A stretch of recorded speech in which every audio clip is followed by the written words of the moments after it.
this video, we will discuss about divide intervals into minimum number of groups. So first, let's understand the question. You are given a 2D integer array intervals where intervals of I is equals to left of I, right of I represents the inclusive interval left and right.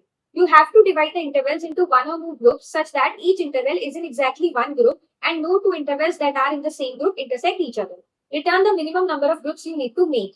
Two intervals intersect if there is at least one common number between them. For example, the intervals 1 and 5 and 5 and 8 intersect. So what they are saying is that in the input, you are given an array which consists of intervals and you are given the start and end of that interval. Now you need to create groups. You need to assign these intervals into different groups and each interval should be present in one group and one group should not have any overlapping intervals. So overlapping intervals meaning if we take this 1, 5 and 5, 10. So this is 1 to 5 and the other one is 5 to 10. So you will see that these 2 points are intersecting at point 5. Then that means these two are overlapping. So these two intervals can't be kept in the same group. They will always be kept in different groups, right? So now these are our conditions and you need to minimize the number of groups that you are going to make and whatever is the minimum number of groups that you need to return, right? So for example, if we see here for 5 and 10, we do not have any other interval right now. So we'll create a group for it, which is G1. Okay.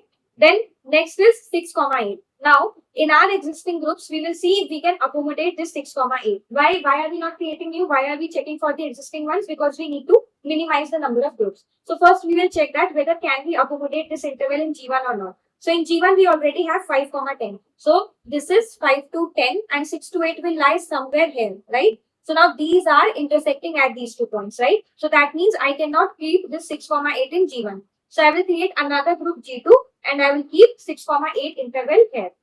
Then next comes 1, 5. Now we will check can we keep this inside G1 or G2. So first we'll check in G1. So this is 1, 5 and 5, 10. So these are intersecting at point 5, right? So we cannot keep it in G1.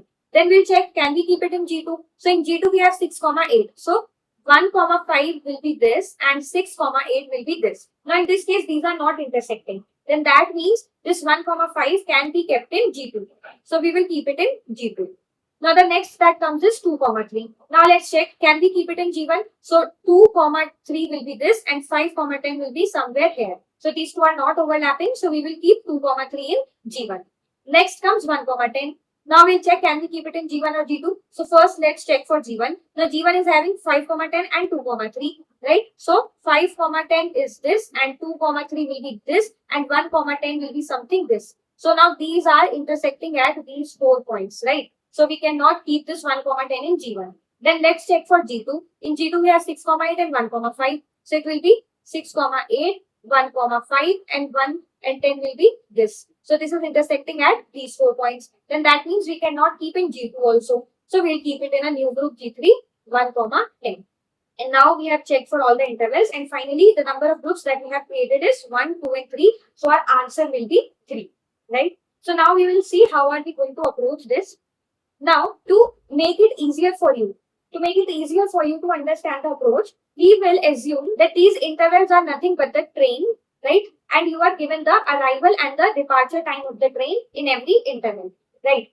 So now, when a train comes, it comes on a particular platform. Now, at the same time, if another train comes, then that train cannot come on the same platform, right? For that train, we will have to create a new platform. So, similar way here, we saw that if 1, 5 is there and 5, 10 is there, these two are overlapping, right? Then that means this train and this train are overlapping with each other at time 5, right? That's why in the sense of intervals, we created 2 different groups for these. So in the sense of trains, we will accommodate 2 different platforms to this trains, right? So this logic will keep in mind and then we will understand the approach, okay? So these are your arrival time, this is your departure time and these are all your trains. So first of all, what will happen? We'll see which one is the first train that will arrive. So how we will identify that? Through the arrival time. So you will see that here, this and this are having the smallest arrival time. So we can take either of these. So let's suppose we are taking this one. So first this train will arrive. Its arrival time is 1 and departure time is 5, right? Now when this train has arrived, there is no platform. Initially our number of platforms are 0. When this train arrives, since there are no platforms, we need to create one for this train, right? So we will create one platform and we will assign this number one platform to this train. Okay. Now we'll see which is the next train that will come. So this one will come, right? So here it will come at what time? 1 and it will leave at 10. So it will come at 1 and it will leave at 10. So if you see here, when this train arrived, there was one platform already existing, right? So first we will check that when this train is arriving, did this platform got empty or not? So on this platform, we were having our first train and this first train is supposed to leave at 5. But our new train is arriving at time 1. That means when this train will arrive, platform 1 won't get empty. So we will have to create a new platform for it, right? So we will create a new platform and we will give that platform to this train. Okay. We just compare the arrival time with the departure time of the trains which are present on our already existing platform, right? Now, which will be the next train that will come? This one, right? 2, 3. So now its arrival time is 2 and it will leave at 3. So now when this train arrives, there are already 2 platforms available and these are the 2 trains present on those platforms. So we'll see that before this train arrives, does any one of them get empty or not? So this train will leave at 5, this train will leave at 10 and it is coming at 2. So that means when this train will come, none of them will get empty. So we will have to create a new platform for it. So we create a new platform and we will assign it to this train. Now, next, which train will come? This one, right? 5, 10. So we'll write 5 and 10. Now we'll again check that when this train is arriving at 5, does any one of them got empty or not? So if you will see here, 5 won't get empty, 10 won't get empty, but 3 will get empty, right? Because it is arriving at time 3 and this train will leave at time 3. Then that means when this train is arriving, this platform will become empty. So this platform can be given to this train. We do not need to create a new platform, right? So in that case, we will give platform 3 to this train and now this train has already left, so we will remove it from here, right? So what we did was, out of the trains that are already present on our existing platforms, whichever was the smallest departure time, that we compared with the arrival, right? Why we check for the smallest one? Because if let's suppose only 5 and 10 were there, right? And you check for 5, which is the smallest one, and you compared it with 5 and your condition became false, right? Because this is not greater than our arrival time, right? So if you will check for greater elements also, then for them also your condition will be false. So there's no point in checking them. So we'll check the smallest only. And now there might be a case where we have, let's suppose 1, 2, 3. Now all of these are smaller than your arrival time. In that case, you can give any of the platform to this train. But we will, for simplicity, we will give the smallest one only. Like the platform that was occupied by this train, that we will assign to our current train. Okay. So now when the next train will come, 6, 8. So this will arrive at 6 and it will leave at 8. Now for our existing 3 platforms, these were the trains that were present on them. Now we'll find out what is the smallest departure time here. So that is 5. So now we compare this 5 with this 6. So is this 5 less than 6? Yes, it is. Then that means when this train will arrive, this platform will get empty. So we can assign this train to platform 1. So we will assign it to platform 1 and this train will be gone.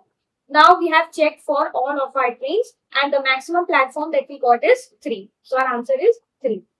So now what is the approach that we are following here?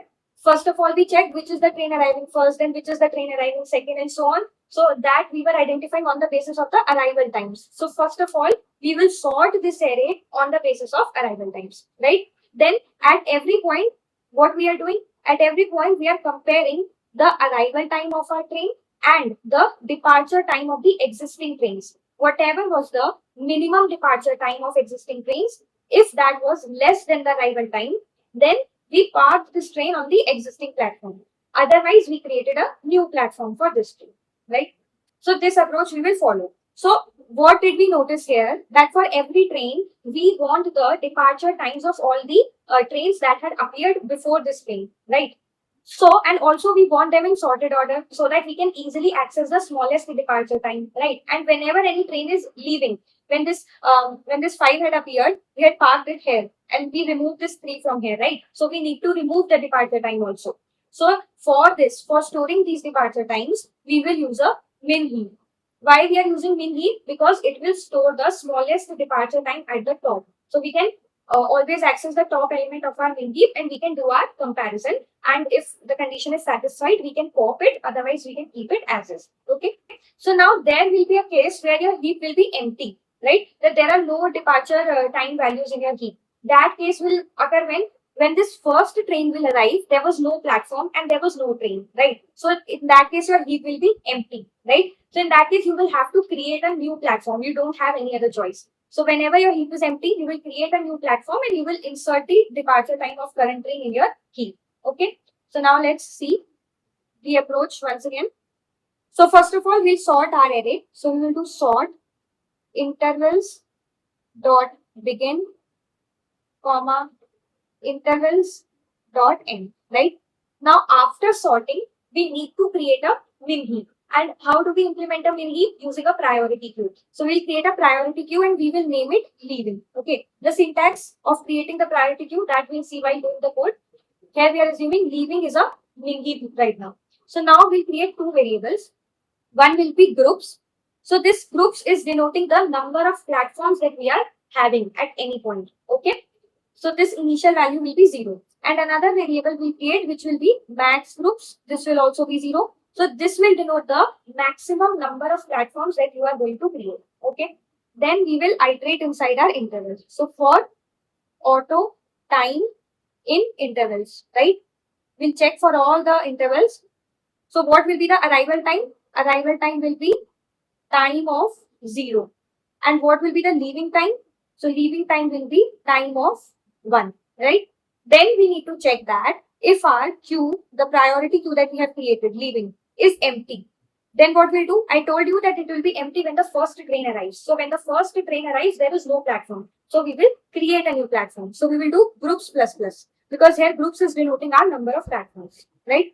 Else, if leaving was not empty, then we need to check the smallest departure time with our arrival time. So we'll check that if your leaving dot top is less than your arrival time. If it is, then we will remove it from the queue, right? That train will go now. Else, if it is not less, then in that case, we will have to create a new platform, right? So we will do groups plus plus. We'll increase the platforms by 1. And in all the cases, we will have to push the departure time inside our queue. So we will do leaving dot push leave, right? This leave was the departure time. And at every point, we will also calculate the max groups. We'll keep on updating the max groups. So max groups will be max of groups comma max group, right? And then at the end, you can return max groups. Max groups will be your answer, right? So now if you will see here that first of all, we are sorting our array. So this sorting will take n log n time, right? Then we are iterating in the intervals and we are performing the pop and push operations. Push operation is happening all the times, right? So this push and pop operation takes log n time and this will run n times, right? So the overall complexity of this loop will be n log n and this sorting was also taking n log n. So the overall complexity of this code will be order of n log n, right? So now let's code it out. So first of all, we'll sort our intervals. So we'll do sort intervals dot begin comma intervals dot end, right? Then we have to create a priority queue, min heap, right? With the help of priority queue. Now, by default, priority queue creates a max heap, but we need to create a min heap. So for that, we have a different syntax. We write in vector int comma greater int. So this is the syntax which is used for creating min heap. And we will name it leaving. Then we'll create two variables, groups equals to 0 and max groups equals to 0, right? So this is our platforms and max platforms, right? We'll iterate in intervals. So for auto time in intervals, what we'll do? Our arrival time will be time of 0 and our leaving time will be time of 1, right? Then we'll check that if leaving is empty, then in that case, we will create a platform, right? So we'll do group plus plus. Else we'll check that if your leaving stop is less than the arrival time. If it is, then we will remove that departure time from leaving. Otherwise, we'll create a new platform. We'll do groups plus plus, right? And in all the cases, we will push the departure time in leaving. So we'll do leaving dot push leave. And we'll keep the track of max groups. So max groups equals to max of groups comma max groups, right? And at the end, we will return max group. So now let's run this. So our test cases are accepting. Now let's submit this. So it got accepted. Thank you so much for watching.